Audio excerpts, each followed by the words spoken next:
Hello everyone. So today I think I'm going to be doing this repot that I think we've been putting off for literally years. And it's this gigantic epidendrum that grew up in the corner of our Cattleya shelf. And for several reasons throughout the last few years now, we haven't been able to repot it. And now it's in this terrible condition. And since I think this is probably going to be the hardest repot I've ever had to do on an orchid, I thought I would film it so that if it goes well, you might learn something, and if it goes bad, well, you get to appreciate my misery, I guess. Either way, I thought it would be interesting to film. So I need to stop putting this off and get into it. I think the first thing I need to do is probably find a way to soak all of these roots. Probably in a big bucket, because there's no way all of this is going to fit anywhere else. And maybe I'll use this piece of microfiber tissue that I put here a few months ago to try and keep some moisture in these roots, to bring moisture and try to soften these newer roots. And this is why we're going to repot it now, because this growth is a new growth and it's starting to make new roots. Actually, it started making new roots a few months ago, but we'll get into it later. And these are the roots that I think are my priority to get into the pot. But as you can see, they are very, very stiff. So I'm going to try and get them very saturated with water, and then maybe I'll be able to bend them into a new pot. Because all these other roots that have been here for years, I'm not sure I'm going to be able to save any of these. And these younger roots from last year, as you can see, are huge. So there's no coaxing those into a pot. Or these. This was actually growing up the wall. So I think I'm going to put it in a bucket for a few hours and see where to go from there. 2 hours later. Okay, so it's been soaking for a couple of hours, and unfortunately, even though they're greener, these newer roots still are not flexible at all. I'm not sure these are going to be able to be put inside a pot. But as you can see, I'm getting ahead of myself because this is nowhere near the stage where I can go in another pot. And to put it off a little bit longer, I'm gonna first cut all the seed pods that it has produced this season.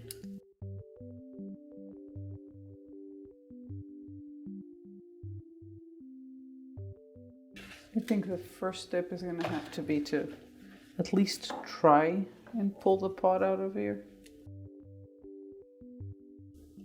There's a lot of roots in the bottom that I'm gonna have to cut probably.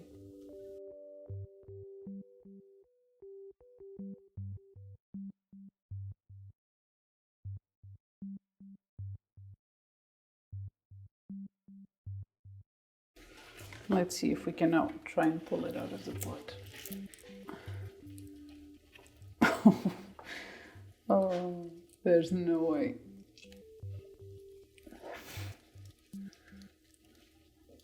I'm giving it a good squeeze, but it's completely stiff with roots.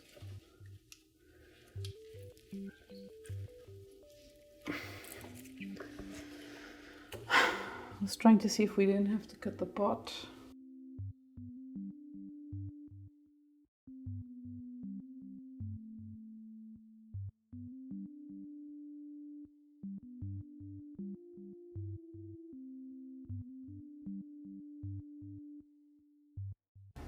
Okay, so Jay pretty much was able to remove the pot by breaking it into little pieces. And you can't even tell the difference. That's how pot bound this thing is. And the idea now should be to try and coax all of this bark out. But honestly, I don't think most of these roots are gonna make it. But I don't have the heart to just, saw all of this off, so I'm gonna try to remove the bark the best I can, and then reevaluate from there, which is going to be a long process. So I don't know if we ever told the story of this orchid here in the channel. This plant was purchased in 2017 as a seedling, and it was a gift from Jay, and it was supposed to be an Epidendrum ciliate. He got it from Schwarter as a seedling. He looked up the plant and really liked it. He knew I like those types of flowers. So he got it for me. And because it was a seedling, we didn't mind too much that it didn't look like the pictures of the plants that we saw online. But the more it grew, and as you can see, it grew, the more we thought, well, this does not look like that plant. So we were pretty sure we had been given a mislabeled plant. And at that point it had been years, because it took its sweet time to grow to a full size. Probably because we were very inexperienced growers at the time too. So by that time it had been years, so we didn't even bother contacting Schwarter about it. But we really wanted to know what the plant could be. So when it finally started to flower, we were really excited. And that first flower was beautiful. We absolutely loved it. It almost made up for the gigantic, unruly plant we had accidentally got. But it still could have been between a few different types of epidendrums. And it wasn't until it put out the second flower and then immediately made a seed pod, it self-pollinized, that we realized it had to be the Epidendrum nocturnum. We mentioned it, I think, in a YouTube video, and someone, I don't remember exactly who, told us that Epidendrum nocturnum has a tendency to self-pollinate. So that's when we knew what is pretty much for sure the identity of this plant. And even though it's gigantic, even though it's not the epidendrum we wanted, and even though there are other epidendrums with very similar flowers that are much more manageable than this gigantic thing, and that don't self-pollinize constantly, we kind of grown attached to it.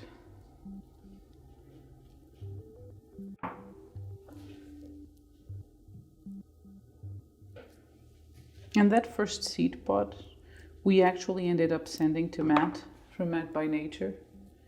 We'll link his channel, because he said he wanted it to try and develop the seeds. I don't think he ended up doing anything with it, but we gotta ask him. The plant was actually, as you saw in the beginning of the video, right now developing 2 more. But we have no interest, at least right now, in trying to find a way to develop orchid seeds at home. Because if you've never seen videos or read articles about how it's actually done, how you need a completely sterile environment to do it, even though some people manage to do it at home, it's so overwhelming, the whole process, that I don't think we will be attempting that anytime soon. Good on Matt, though, because he actually did it with Tolumnius in a really funny video. Although he does work in a laboratory for a living, so it probably comes easier to him.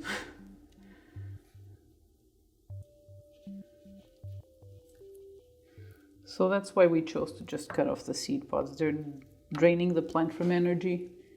We're not going to do anything with them. And as I suspect, this plant is going to take a beating in the root system with this repot, so it needs all the help it can get. Yeah, see, most of these roots are way too old. This plant was last repotted in 2020. And we have a lot of plants that were last repotted in 2020 and are doing fine, but this one, we knew it needed a repot. Probably needed to be repotted at least last year. And this is the reason I really, really hate repotting Cattleyas. Because these roots, you look at them wrong and they break. And sometimes they don't even break, and you think you did everything right. You think you were insanely gentle with them. And as soon as they spend a week in their new pot, they all go they all go away. And then you have to repot it all over again, and you have an orchid with no roots, and it's a mess.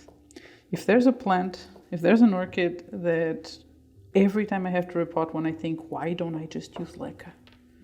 Right now, I'm tempted to go get a bag of leca I have inside and pot it in it. The problem is leca doesn't retain as much water as other substrates, and it's more complicated when it comes to pH. I'm really comfortable with the bark and the sphagnum. I know it's going to have the right pH for nutrient absorbency. I've toyed. I even put the Zygopetalum in leca and sphagnum so that the sphagnum could technically lower the pH for the leca. But if I put leca and sphagnum in a Cattleya, then the problem pretty much maintains itself. Because I will have to remove the sphagnum at some point, and these roots will get damaged, and we have the exact same problem.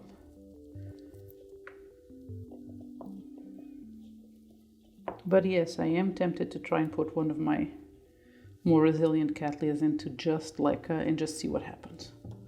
I have one. I have a big Cattleya hybrid that actually, for some reason, never blooms. Even though it's completely under the grow lights, the leaves almost turn purple from the grow lights being too strong. And for some reason, she just doesn't bloom. So that one needs to be repotted this year too, and I'm very tempted to do the experiment. But I don't think I have the courage to do that with this one. Because as I said, as much as she's a hassle, I kind of grown emotionally attached to it.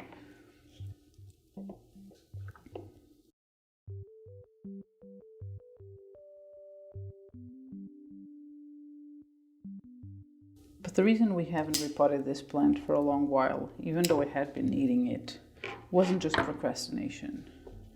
It's one of those plants that seems to be running on a schedule that's exactly the opposite of yours. So for the last 2 years, every time we thought, well, that one needs a repot, I'm going to bite the bullet and do it, it was either putting out a flower spike, or the new growth doesn't have new roots yet, or the opposite, you get to it and somehow the new growth has made so many roots and they're attached to the wall and you're too late. So unless you want to set it back a lot, you gotta let it grow in your wall, pretty much. I still have some of its roots connected to my wall and I have to go clean it up.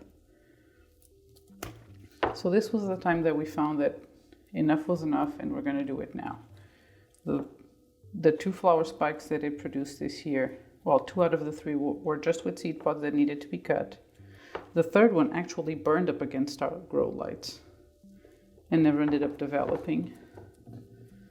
The new growth has some roots, but they're not very long yet. So it was pretty much a now or never type of situation.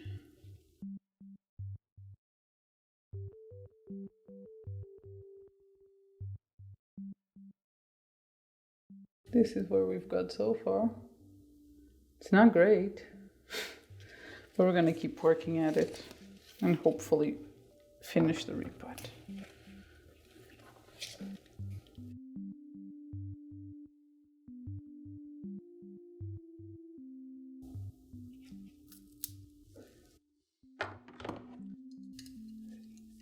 See, this root is completely desiccated on this end.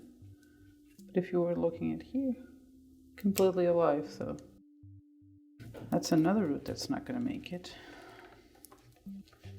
And pretty much this whole tangle is going to be roots like that, and you have to pretty much realize what's worth saving, what isn't.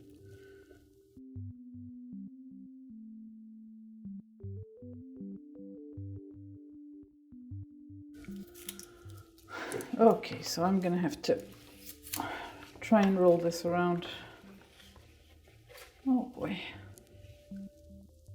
And oh no, I already have one of the new roots damaged.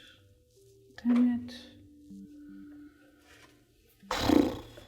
See, when I said I thought this would be interesting for you to watch, I absolutely did not think it would be mostly boring and me cursing the whole time. Of course. Why did I think that pulling that piece of bark there would go any different? Is this also your least favorite thing about owning orchids? The heartbreak of knowing that you're setting the plant back terribly, hearing the crackling of the roots under your fingers while you try to release the bark? Because it's definitely mine. That and watering in the summer. Just watering in the summer is just... It makes me question having 160 orchids at this point.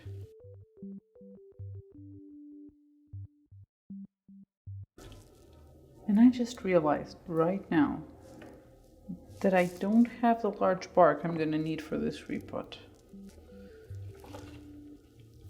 I guess medium-sized bark is going to have to do.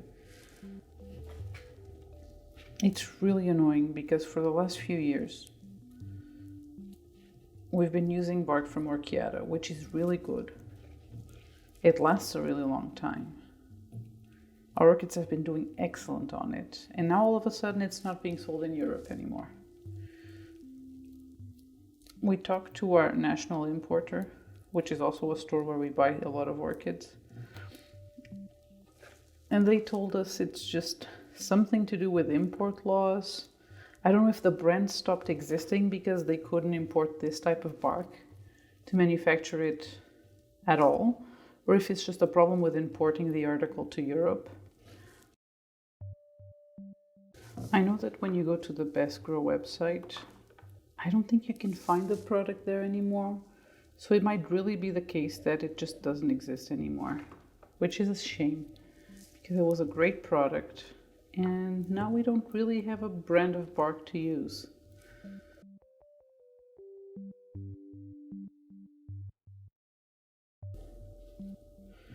And I just realized that between complaining about removing bark from roots and complaining about having to water a lot in summer and complaining about not having a good source for bark right now, this would be the perfect time to actually try and grow in non-organic media.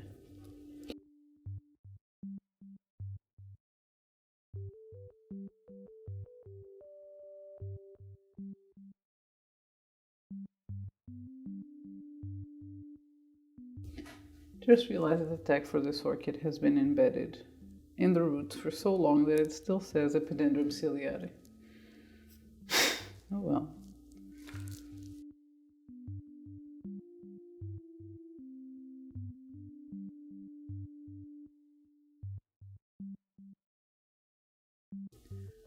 Okay, I seem to have hit a wall here. And this is a complicated area because it's where most of the healthy roots are. So maybe I'm gonna try and cut some of the dead ones or the older ones here from the top and see if that gets us anywhere. Oh, we also have here a really desiccated bulb, a cane, which I'm pretty sure was the first cane that it came with. This is the size it was when it arrived to us, so I don't think you can blame us for not realizing it wasn't the right plant yet. Maybe removing that will somewhat help with getting in there and removing the rest of the bark.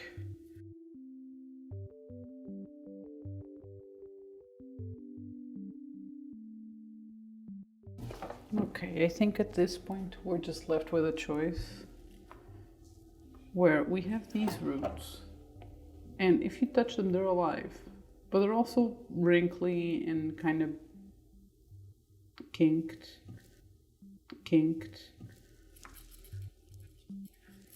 And I could put them in the new pot,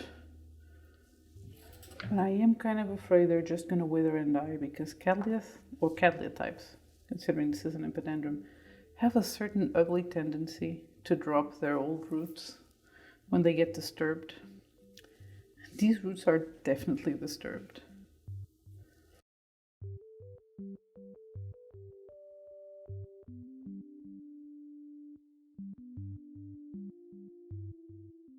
And this is what we're left with. I ended up having to cut a lot of the root system because I'm not going to get a gigantic pot just so that they can all rot in there. So I'd rather use less roots, hopefully. These small ones here will grow into the pot later on. And then I'll try and coax some of these aerial roots in. Maybe they can handle the shift in humidity enough for, oh no. Well, another broken root. Great. Maybe they can handle the shift in humidity enough. Because right now, all these air roots are way too unruly for me to keep outside of the pot. So the ones that I can kinda maybe like this put into the pot, I'll try. Okay, maybe with this new angle you can see better. What I did was just literally plop the plant on top of the pot, and now I'm slowly trying to get the roots that are bendable enough in the pot with the main ones.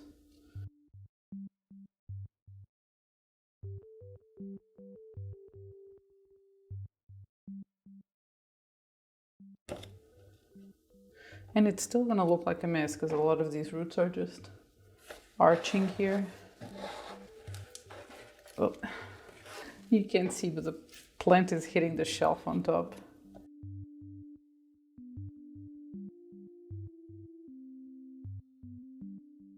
I don't know if for now this isn't the best we're gonna be able to do.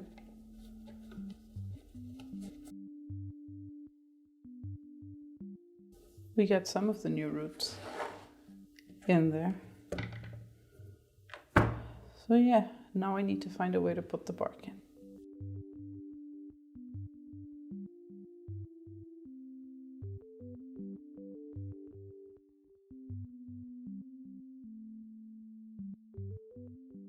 I think this is as far as I can take it.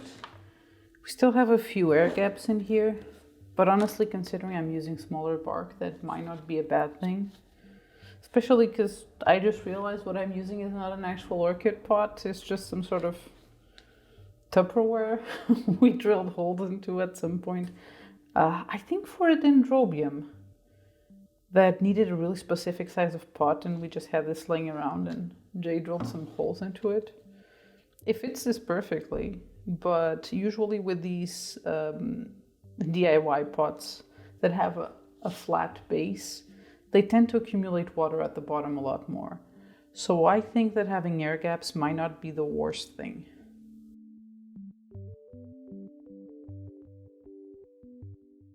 Okay, there we go. That's the whole plant.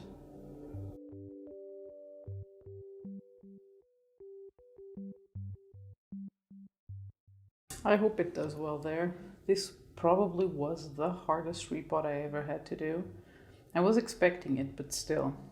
It doesn't help that it had 2 or 3 years of roots inside that pot. It also doesn't help that it's the biggest, most unruly plant ever. I'm gonna have to see where I place it next, because where it was, it's so tall that it was hitting the grow lights.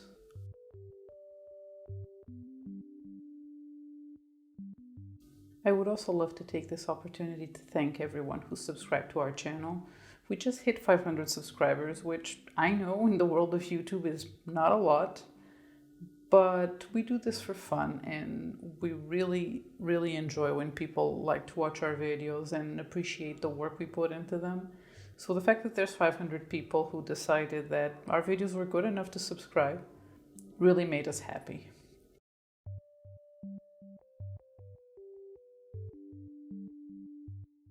So if you watch our videos and you're not yet subscribed, please consider doing so. And if you enjoyed seeing me being tortured by a gigantic orchid, you can put a like on this video and come back next week for a new one. Goodbye.